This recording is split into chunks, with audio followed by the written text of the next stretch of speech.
बिस्मिल्लाहिर्रहमानिर्रहीम। अस्सलाम वालेकुम नाज़रीन, मैं हकीम मोहम्मद शहबाज हूँ। आप यूट्यूब चैनल देख रहे हैं। इंसान दिन में जो ग़िज़ा खाता है उसका असर इंसान के वजूद पर ज़रूर होता है। तो नाज़रीन, इस वीडियो में हम बात करेंगे केले के हवाले से।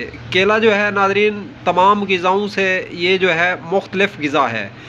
तो ये ख़ासकर उन हज़रात के लिए बेहतरीन और ज़बरदस्त दवा भी है और ग़िज़ा भी है जो हज़रात जो है खाने पीने में जो है एहतियात से काम नहीं लेते। मसलन चटपटी जो है चिपचिपी चीज़ें खाते रहते हैं, घी में तली हुई चीज़ें जो है खाते रहते हैं, फ़ास्ट फूड का इस्तेमाल करते हैं, पिज़्ज़े का इस्तेमाल करते हैं, बर्गर का इस्तेमाल करते हैं, दही भल्ले वगैरह पकोड़े समोसे के जो है शौकीन हैं।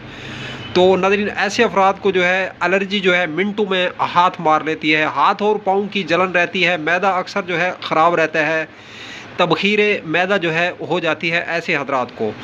तो ऐसे इंसान के लिए जो है केला जो है बेहतरीन एक ग़िज़ा भी है और दवा भी है, किसी नेमत से कम नहीं है। तो नाज़रीन, ये जितनी ग़िज़ाएँ मैंने गिनवाई हैं इनके साइड इफ़ेक्ट हैं जिसमें जो है एलर्जी बनाती हैं। अगर ये हज़रात जो है इसके साथ जो है या इसके ऊपर 5 से 6 फलियाँ केले की इस्तेमाल कर लेते हैं तो आप यकीन मानें कि ये जो चीज़ें खाते रहते हैं सारा दिन में मैदा ख़राब करने वाली, तो ये चीज़ें जो है इनका कुछ भी नहीं बिगाड़ सकेंगी। अगर आखिर में लास्ट में जो है केले का इस्तेमाल कर लिया जाए तो इनके नुकसान और ज़रर को जो है पूरा करने के लिए केला एक बेहतरीन दवा के तौर पे जो है काम करता है। तो नाज़रीन, कब्ज़ भी नहीं होने देता केला जो है, मैदा भी दुरुस्त रखता है। अगर आँखों में वरम है, इन्फ्लेमेशन है, सूजन है, एलर्जी है, ख़ारिश है आँखों में, तो उसका भी बेहतरीन और ज़बरदस्त इलाज बनता है केला नाज़रीन। तो इसका जो है मिल्क शेक भी बना के इस्तेमाल कर सकते हैं, इसको फ्रूट चाट में भी इस्तेमाल कर सकते हैं। वैसे अकेला इस्तेमाल करें तो बहुत ज़्यादा जो है फ़ायदा होगा।